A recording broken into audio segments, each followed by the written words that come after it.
Chamisa embarks regional campaign tours. Aiwa zvachizoendwa manje.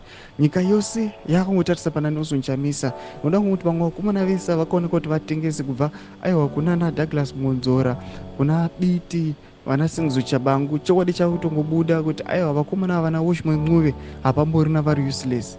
But Nelson Chamisa aramba ati stand still. Akanyasa kuratidza kuti aiwa ada kurwa semvuma nesemvumba nevamwe vake vana Osalosiziva nana Amos Chibaya. Panapa pane chiitiko chinoitika kuNamibia. Sati tapinda mumashoko anobuda nyogwa noti wasubscribe ulike turn the bell icon. Tipinda mumashoko anobuda reward nekutenda Nelson Chamisa munyogwa muchinzi the country's most celebrated and charismatic political figure Nelson Chamisa's team is in Namibia engaging Zimbabweans living there. Panapa pane reports inopotswa naOsalosiziva anoposta mapictures amuri kuona ayo onera achiti in Namibia addressing fellow Zimbabweans living in this beautiful part of Africa.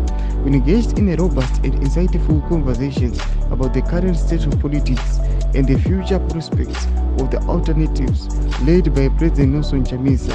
We are grateful for the warm hospitality and solidarity shown by our own compatriots in Namibia onwards. Domashoko arikuya panapa achiti aiwa takatongonovhizita kuNamibia tikatoona kuti aiwa vanhu uko vari kuzviona sei tichisvika tinova-educata tinoudza about our new movements zvatiri kuda kuronga, our new plans, towards my elections kana towards my fresh elections kana opportunity ichinge yauya vachiudza zviri paground noti kuudzwa mafosudzi anenge vachiudzwa nevakomana ava vatengesi ava. Kuti mafundo enyu muri kudii pamusoro pechiitiko ichi mina comment section medu, musanosubscribe, like and turn on the bell icon.